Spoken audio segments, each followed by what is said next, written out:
As a demon, this kind of hurts me. I forgot we're slaying demons in this game. My brothers! The final boss. No! My uncle! Hi YouTube! Welcome back in hell. We're back again with another viewer suggestion. Whee! A lot of you guys wanted me to watch Max0r, so that's what we're gonna do today. Doom Eternal review of a male gaming Amogus edition. I swear to God, if you throw me into that portal, I will fall. You have a what? You were never one of us. You were nothing but an imposter. A false crewmate. You are such a Oh, that's why it's Amogus edition.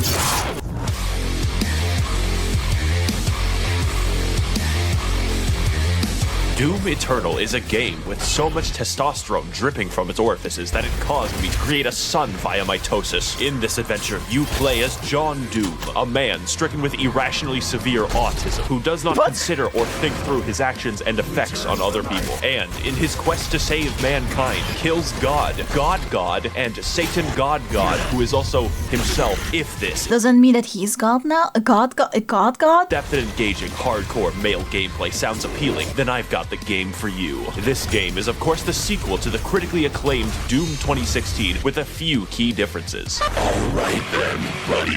I'm going to shit yourself. Wait, what? I am going to shit yourself. Which meaningfully extends and builds off of the gameplay and challenges that we love, then extends them some more off of a cliff until the product that emerges out the other side resembles crack concentrate. If you're watching this, I'm assuming you've probably played the game since I don't actually want to help people buy things. I'm here to— I haven't played Eternal, but I have played Doom 2016 a little bit on stream before. Entertain people, and if you're clamoring for entertainment and haven't purchased this game yet, do yourself a favor. There's enough— I do have it though, maybe I need to start playing it. Male hormones here to transition someone, and I can guarantee you results, my fellow Sigma males. So whether you're a psychopath like me or new to modern Doom games, come with me on this amazing journey through Twitch gameplay, beautiful and— Man, I really need to finish playing Doom 2016. It was really fun when I did play it. Environments, nonsensically up lore, and remixed Mongolian throat singing. For money is temporary, but Doom is eternal.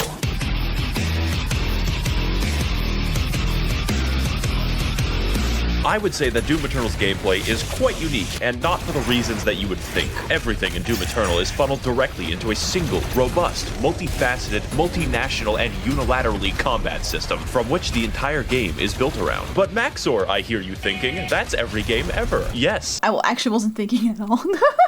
Every good game ever. If I, for instance, became 12 and booted up GTA 5, I would be able to do at least a dozen unfun activities. Doom's design is focused harder than the average Persona fan on his local playground, and that is special. Never played Persona. Don't mess with us, Persona 5 fans. We never actually played Persona 5! You will play the game in the way that is fun, or you will lose. So as good as 2016 was, a Polygon journalist could beat the first half, and that's unacceptable. Because yes, it is actually unfun to play games after having a lobotomy. In other games, I get to choose between things like stealth, vehicles, or outright combat. Yet Doom Eternal asks the question, why not force you to use every mechanic all the time? Yeah, why not? Without stopping. In a world where AAA studios try to pander to everyone, it's refreshing to have a game that sets out to do one thing the best, and actually have developers who give a shit about linear design and gameplay. And the main component of that gameplay is the arsenal, because John Doom uses every weapon throughout the game. The first shotgun is used in the last level, and the last level is used by the first shotgun. I wanted to say, is it gonna say that? How? You get an upgrade. It isn't a replacement, it's a genuine addition to your arsenal. Every one of them has specific uses, and yet these don't interfere at all. They enhance. How do I kill an enemy? Well, shoot his hands off, fire a rocket, fire a ballista, fire flame, freeze him, fire on his freeze and froze shotgun. Brain aneurysm. Just as important as how you kill is how you heal and how you restore. Fortunately, the aggression of this game rivals my dog in a kindergarten. Like, I love the aggression. Life, the only way to get ahead of the competition is to kill them. How do I heal when low? Kill them. How do I get ammo back? Kill them with a chainsaw. In addition, most weapons in the game have two mods which completely change their behavior. Such stunning examples would be the microwave beam, the automatic microwave beam gun, and the fucking destroyer blade. God, that shit's cool. But on top of 8 weapons, 12 mods, mods and a declining mental state, we keep going. More than any one weapon, you'll be using your suit abilities, and they all have individual buttons. This is in addition to the 8 that you use for weapons. These would be things like zoom for fast, grenade for death, Swedish grenade for life, punch for no reason, and a flamethrower for armor. I play Invoker in Dota 2, and this shit makes me play my keyboard like it's the fucking Moonlight Sonata. I thoroughly recommend playing PC and never using the weapon wheel for maximal Ritalin out. I don't know how I would be playing this on the console. I suck. I suck playing shooters on consoles, let alone f***ing Doom. And if you can't switch weapons fast or play on easy mode, that's fine, man, we're all busy. How about I give you 2 more buttons? You thought I was done. There's 2 ways to kill a demon in Doom Eternal, the fun way or the funny way. And to maximize the funny Okay, as a demon, this kind of hurts me. I forgot we're slaying demons in this game. this level, we have the Crucible, which is a direct, instantaneous kill on every enemy. My Giant brothers! area boss, dead. Previous area boss, dead. The final boss. No, Fuck 'em. Now my I hear uncle! you thinking, Josh, that sounds pretty strong. Oh boy, buckle your ass. Because the second super weapon on my extensive list of 2 things is the BFG, which canonically stands for Big F***ing Gun. Also canonically, it fires a hole directly into the core of Mars. Nice! Just shoot a hole into the surface of Mars. Yeah, why not? Now, I could kill an enemy the long way, or I could kill him and his dog faster than the ATF at Waco. Wait, not his dog. What did his dog do? It clears out everything you can see instantly. I am so thankful the game limits how many times you can do this. Now, I understand that at first this may seem complicated, but that just isn't true because the entire game is effectively a tutorial for hard mode. And because you're always learning as you play, it Tutorial for hard mode. Oh. never feels stale. Doom even lets you choose what stats and runes to upgrade. I spec'd entirely into mobility and ammo, making my character a flimsy, crack-addled spider monkey. As a side note, we should release dozens or possibly hundreds of macaques into New York City. They can survive there. Why does Thailand get to keep all of the good monkeys? So what more is there to learn about Doom Eternal? Well, have you ever given thought to the various unwashed baboons that I'm fighting? No? Answer may shock you. Those are the... As you may have guessed, there are at least 3, perhaps 4 demons in the game, which is a lot for someone who is a small, blonde anime lolly such as myself. But it's the variety of the demons that make the game interesting. Demons can fly, they can roll around like hedgehogs, contract obesity, and be bastards. Who is Sonic is the demon? Sandy Loam? Who is Tsushima? Amy Rose? I didn't know she could stand. The point of the entire game, therefore, is to balance targets, switch weapons, and scream internally as you repeatedly fail to be cool. Just like high school. What I'm getting at is every demon has completely different behavior and goals from one another. The Doom Hunter rolls around in a comically small tank. The zombies, like us, exist to die. And the Marauder The zombies like us exist to die. Wow. produces controversy. He does a lot of damage, blocks your attacks, fights you at wild speeds, and can only be attacked after blatantly signaling so. I personally have no issue with him, Well, why is he signaling it? Thanks for making it easier. as I find the challenge fun and engaging. And if you don't, I'm not saying you're wrong, I'm saying you're bad. I'm not getting into the details for each one, since that's not funny, but don't worry, there are 27 of them without DLC. And if you're wondering why Wait, how many are there with DLC? I'm fighting the entire cast of Dante's Inferno, you're actually the minority. This game tries at every moment to make exposition collectible. Why is there just a fucking big spear in the planet, and why is heaven comprised entirely of moth people? You cannot stop the procession. This is heaven? It's like one guy wrote the events of the game, and another guy invented LSD just to write the backstory. So I'm going to combine both of them into a single, accurate interpretation of the Doom lore. If I say something objectionable, just pretend that it's right. Ooh, the lore. I love lore.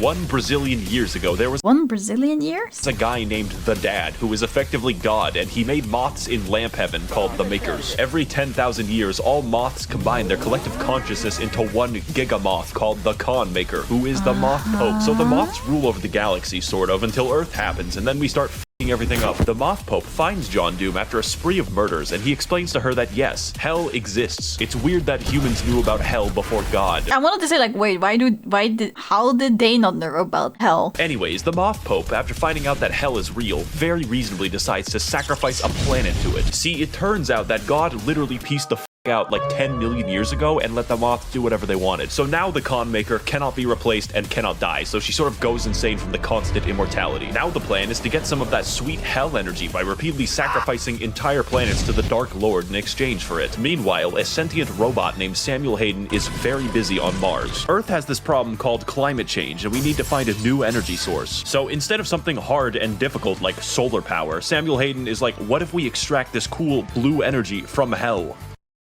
Also, it's on Mars.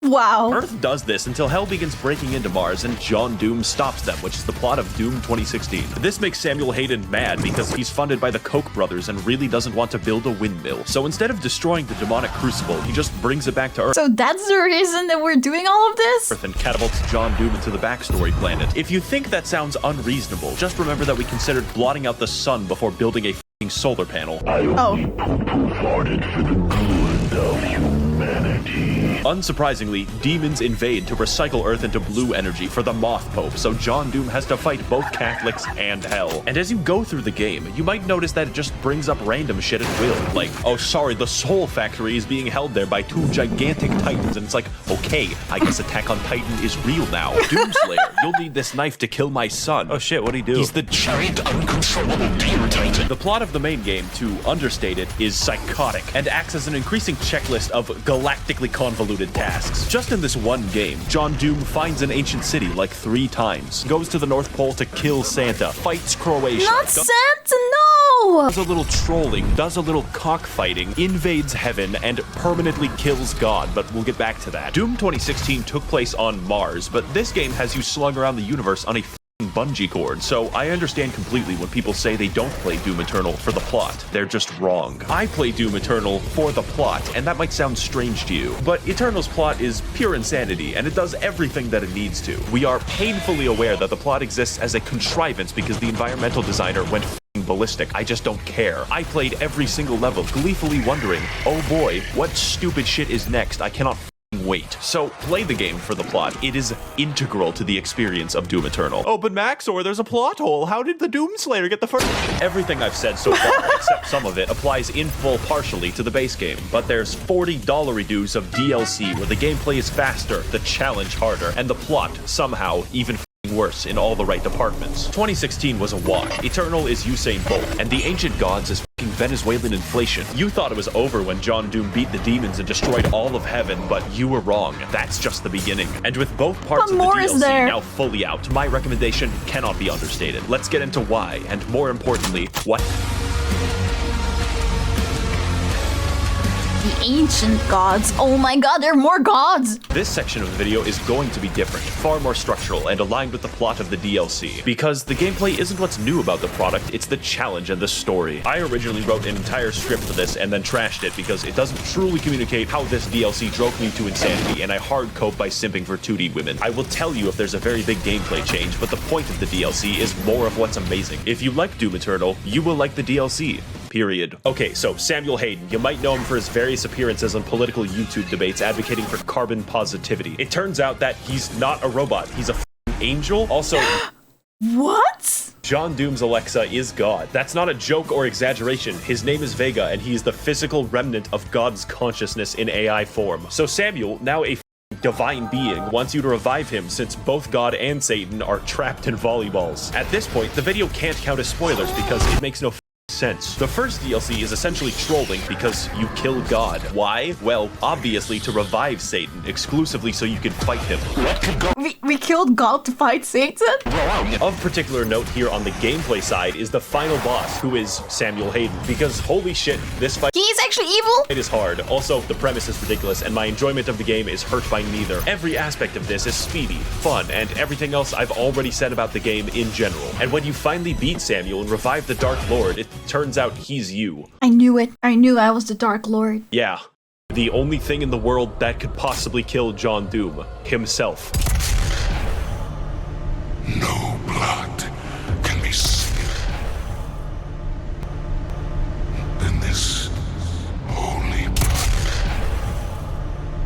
Nice status. So now the not UU decides to go to hell where we all belong, and the second DLC is just chasing him. This is, of course, where the testosterone moves into critical levels. How does one get to the capital city of hell? Well, that's a great question. First of all, go to the planet of Argentinur, light the bat signal, learn how to train your dragon, okay? Go into the giant spear that pierces the entire planet for some reason, get the key to the Gate of Doom. Now go back to Earth, traverse The Last of Us 2, and find the Gate of Doom. But before I get to the final showdown with Crash Bandicoot Twin Sanity, there's some cool gameplay I want to talk about. You have a fucking hammer in this DLC, primarily used to defy the laws of gravity, but secondarily gives you everything in the game. Health? No problem. Ammo? Absolutely. My deepest, darkest urges? Yes. As I used this, I became more obsessed with hammers than Bob the fucking Builder, and there's plenty of demons to use it on, since the DLC adds a shitload of reskins. For instance, the Spirit is a congealed amphetamine mass that makes every infested target 3 times faster. Microsoft Pinball, who is fun to fight, I promise. And the Bloodmakers. They are my original OC. Do not steal it. So now that we've reached Cleveland, it's time for the DLC to gain style. This is the culmination of all of our work. The final battle against Satan himself. And holy shit, you can feel it. When the Sentinel army shows up and everyone's ready to kick ass, you just can't help but feel like your is being tickled. Cleveland lives up to the hype too, for once, because it's a non-stop battle of epic proportions right up until the final boss. This is a universe which implicitly acknowledges your godlike power by making the only credible threat to you your identical twin with red eyes in a Gundam. That is called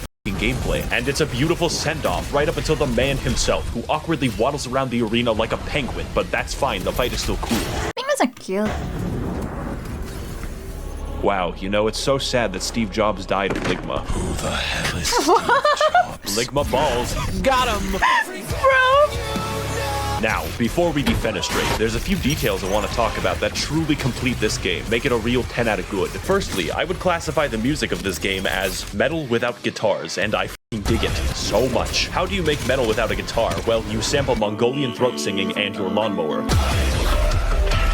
It just sounds so good. Normally, music isn't very important, but it's so good that it becomes important. And the role it plays in setting your mood really is vital. fits. Also, the Dude, main what you're composer, doing. Mick Gordon, like me, watches virtual YouTubers every waking second of his day. Great minds think alike. In fact, most of the music in this video is just Doom Eternal soundtrack. Guess you'll have to rewatch it over and over again to really listen.